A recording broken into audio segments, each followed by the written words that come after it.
Assalamu alaikum. My name is Sayyid Rahil Muzaffir and I welcome all of you to Superior LMS. और हम chapter 27 पढ़ रहे थे। इसके हमने 3 लेक्चर्स पढ़ लिए थे। काफ़ी ज़्यादा टॉपिक्स हमने इस चैप्टर के कवर कर लिए। अब सेकंड लास्ट हमारा लेक्चर है और इसमें जो टॉपिक्स हमने स्टडी करने हैं वो 3 है: green house effect, acid rain and water pollution. तो पहले ग्रीन हाउस इफेक्ट क्या है? एक्चुअली देखिए, ये इस तरह का ग्रीन हाउस होता है जिसमें ग्लास शीट से बनाया जाता है और इसमें ये शीट ऐसी होती है कि जब सूरज की लाइट पड़ती है, जब यूवी रेज पड़ती हैं तो वो इस ग्लास कवर को पेनिट्रेट कर जाती है, क्योंकि वो पावरफुल रेडिएशन वेवलेंथ कम एनर्जी में ज़्यादा होती है। लेकिन जब वो यूवी रेडिएशन इस मिरर को क्रॉस करके ज़मीन से हिट होती हैं तो ज़मीन इनको एब्जॉर्ब करती है, इनकी एनर्जी को इनसे ले लेती है और ये फिर री इमिट होती हैं in the form of infrared rays. तो जब ये इंफ्रा रेड रेज की फॉर्म में री इमिट होती है तो इंफ्रा रेड रेज की वेवलेंथ ज़्यादा होती है, एनर्जी कम होती है, तो वो इस ग्लास शीट को ये जो ग्लास शीट है इसको ये पेनिट्रेट करके वापस इन्वायरमेंट में नहीं जा सकती। तो अल्टीमेटली क्या होता है कि इस एरिया में, इस ग्लास शीट के अंदर बहुत सारे रेडिएशन इकट्ठी होना शुरू हो जाते हैं, जिसकी वजह से यहाँ पे टेम्परेचर बढ़ता रहता है और यहाँ पर जो प्लांट्स होते हैं इजीली उनको लाइट मिलती रहती है, टेम्परेचर एक कांस्टेंट मिलता रहता है, जिसकी वजह से इनकी ग्रोथ बढ़ जाती है। तो ये ग्रीन हाउस इफेक्ट कहलाता है। अब यही चीज़ जो है ये हमारे इन्वायरमेंट के साथ हो रही है। ठीक है, ये देखिए, ये इसकी एक ग्राफिकल रिप्रेजेंटेशन है कि सनलाइट इसको पेनिट्रेट करती है, उसके बाद रीमिट होती है, रीमिट होने के बाद चूंकि अपनी एनर्जी को लूज कर चुकी होती है तो ये ग्लास शीट को पेनिट्रेट करके वापस एनवायरमेंट में नहीं जा सकती। अल्टीमेटली यहाँ पे रेज इकट्ठी होती रहती है और इस एरिया में टेम्परेचर इंक्रीज होता रहता है। अब यही चीज़, यही कॉन्सेप्ट, यही इफेक्ट बिल्कुल हमारे इन्वायरमेंट पे अप्लाई हो रहा है। कैसे? बिकॉज कार्बन डाइऑक्साइड की वजह से। अब कार्बन डाइऑक्साइड इतनी ज़्यादा प्रोड्यूस हो रही है ऑटोमोबाइल्स की वजह से, इंडस्ट्रीज की वजह से, तो कार्बन डाइऑक्साइड ने एक अपनी लेयर बना दी और वो लेयर एक्चुअली ग्लास शीट की तरह की है। और होता ये है कि यूवी लाइट इस कार्बन डाइऑक्साइड की लेयर को पेनिट्रेट करके आ जाती है क्योंकि इसके पास ज़्यादा एनर्जी मौजूद होती है, और जब वो ज़मीन से टकरा के रीमिट होती है तो जो कार्बन डाइऑक्साइड की लेयर है वो इंफ्रारेड रेज को वापस एनवायरनमेंट में नहीं जाने देती। अल्टीमेटली रेडिएशन यहाँ पे इकट्ठी होना शुरू हो गई, जिसकी वजह से टेम्परेचर पूरी दुनिया में इंक्रीज करता जा रहा है। अब ग्रीन हाउस इफेक्ट के कॉजेज क्या हैं? बहुत सारे कॉजेज हैं। एक तो लोग बड़े शहरों की तरफ माइग्रेट कर रहे हैं जिससे ओवर अर्बनाइजेशन हो रही है। अर्बन कहते हैं शहरी इलाके को, अर्बनाइजेशन शहर आबाद करना, ओवर अर्बनाइजेशन लिमिट से ज़्यादा शहरों को आबाद करना, जैसे यहाँ पाकिस्तान में कराची, लाहौर, फैसलाबाद, पिंडी के केस में हो रहा है। दरख्त काट देना, क्योंकि हमने पढ़ा था पिछले लेक्चर में कि जो फॉरेस्ट है वो सिंक होते हैं कार्बन डाइऑक्साइड का, कार्बन डाइऑक्साइड को एब्जॉर्ब करते हैं। इंडस्ट्रियलाइजेशन से ज़्यादा कार्बन डाइऑक्साइड एयर में जा रही है। ये सारे जो फैक्टर्स हैं ये मिलके अर्थ के टेम्परेचर को इंक्रीज कर रहे हैं और इस फिनोमेना को बोलते हैं ग्लोबल वार्मिंग। और ये कहा जाता है ग्लोबल वार्मिंग अगर इस तरह बढ़ती रही तो जो आइस कैप्स हैं, पोलर आइस कैप्स हैं, जो हमारे पहाड़ों में, बहुत सारे मुल्कों में, पाकिस्तान में बेताशा जगह ऐसी है जहाँ पे सारा साल बर्फ जमी रहती है, जैसे सियाचिन का ग्लेशियर है, अगर वहाँ पे बर्फ पिघलना शुरू हो जाए तो क्या होगा? सैलाब आ जाएगा। अगर आप में से किसी ने मूवी देखी हो मिशन इम्पॉसिबल 6, तो उसमें यही दिखाया कि वो जो टेररिस्ट हैं वो क्या प्लान करते हैं, वो कश्मीर में जाके ग्लेशियर को पिघलाने की कोशिश करते हैं, एटम बम या वो जो बॉम्ब होता है उसके थ्रू, ताकि इंडिया, पाकिस्तान, चाइना में सैलाब आ जाए। तो अगर ग्लेशियर पिघल गई, ये कहा जाता है कि अगर पूरी दुनिया के ग्लेशियर पिघल जाएं तो जो ओशन है उसकी सरफेस कई मीटर बुलंद हो जाएगी। तो अब देख लेंगे कि अगर ओशन की सरफेस, कराची पहले ही नीचे है सतह समंदर से, अगर और ऊपर चला जाए, ज़्यादा पानी इसके अंदर आ जाए तो शहर के शहर, मुल्क के मुल्क डूब जाएंगे।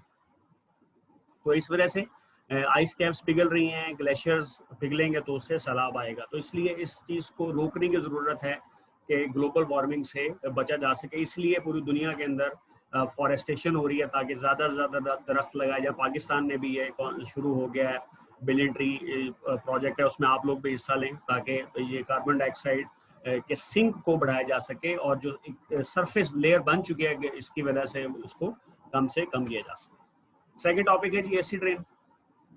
एसिड रेन कब बनती है? एयर पोल्यूशन की वजह से। ठीक है, ये एयर पोल्यूशन की फॉर्म है। उसमें क्या होता है कि जो एयर बॉर्न एसिड, यानी एयर के अंदर अगर एसिड चले जाएं, ठीक है, और वो प्रोड्यूस कैसे होते हैं? इलेक्ट्रिसिटी प्लांट से, यानी कि जब बिजली जहाँ प्रोड्यूस होती है उसका जब एग्जॉस्ट निकलता है, जब उसका वेस्ट मटेरियल निकलता है वो एयर में जाता है, और जो दूसरे सोर्सेज वगैरह हैं उनसे होता है।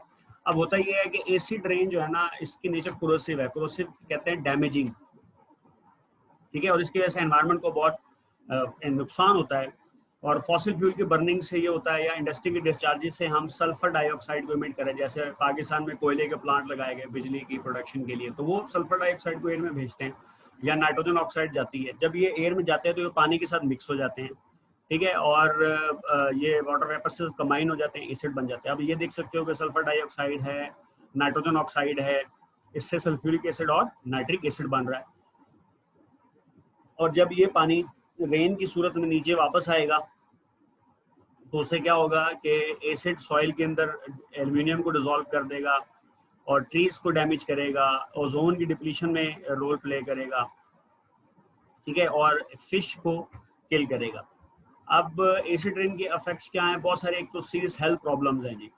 एक तो एसिड रेन पानी के अंदर जो लाइफ है, स्पीशीज वगैरह, फिश वगैरह, इनको डैमेज कर देता है, और ये जो ऑर्गेनिजम्स हैं ये इस कंडीशन में रिप्रोड्यूस नहीं कर सकते।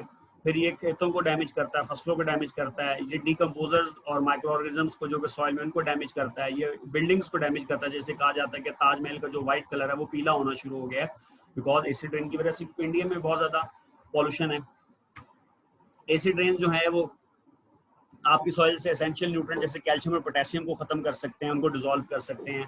प्लांट्स पॉइजनड हो जाते हैं और वो न्यूट्रिएंट्स उनके अंदर डैमेज हो जाते हैं, प्लांट्स में वीक हो सकते हैं और इंसेक्ट और इन्फेक्शन के वो ससेप्टेबल हो जाते हैं, वल्नरेबल हो जाते हैं। तो एसिड रेन के बहुत सारे इफेक्ट्स हैं। इवन ब्रीदिंग प्रॉब्लम इंसान को हो सकता है, कैंसर कॉज कर सकता है, तो ये सारे इसके इशूज हैं। फिर है वाटर पोल्यूशन। वाटर पोल्यूशन क्या है जी? कंटेमिनेशन ऑफ स्ट्रीम्स, नदी नालों को कंटेमिनेट करना, लेक्स का, अंडरग्राउंड वाटर बेस का, समुद्रों का हार्मफुल सब्सटेंसेस से और उसमें जो लिविंग थिंग्स हैं उनको डैमेज करना, ये क्या कहलाता है? Water pollution. अब वाटर पोल्यूशन के सोर्सेज बहुत सारे फैक्टर्स उसके अंदर हैं, ठीक है। इसमें पोल्यूटेड कैनाल्स, लेक्स और रिवर्स जो हैं वो ह्यूमन एक्टिविटीज़ की वजह से डैमेज हो रहे हैं। अब कुछ कॉजेज गिवन हैं। सेवेज है, यानी कि जो हमारा जो कूड़ा कबाड़ है उसकी हम बात कर रहे हैं। अच्छा, अब सेवेज ट्रीटमेंट हालांकि इम्प्रूव मेथड्स हैं, लेकिन स्टिल क्या होता है कि उसमें प्रॉब्लम रह जाते हैं। जो सेवेज वाटर है उसमें हार्मफुल बैक्टीरिया रह जाते हैं, पॉइजनस केमिकल्स रह जाते हैं, और इस सेवेज को पानी दरियाओं के अंदर नहीं छोड़ना चाहिए, क्योंकि दरिया में चला गया तो वो दरिया से नहरें निकलेंगी, नहरें बहुत सारे नहरों से आपके खेतों को पानी दिया जाता है। बहुत सारे जो इलाके हैं वो पानी पीते हैं। ज़ाहिर पाकिस्तान के बहुत कम ऐसे इलाके हैं जो मिनरल वाटर पीते होंगे, जो अफोर्ड कर सकते हैं। यूजुअली जो छोटे शहर के लोग हैं या देहातों के लोग हैं वो तो दरियाओं से, नहरों से पानी लेते हैं। और इसी तरीके से सर्टन बैक्टीरिया है जैसे टाइफाइड, कॉलरा वगैरह, वो पानी पियेंगे तो इंसान के अंदर चले जाते हैं, टाइफाइड हो जाता है, तो ऐसा हो जाता है।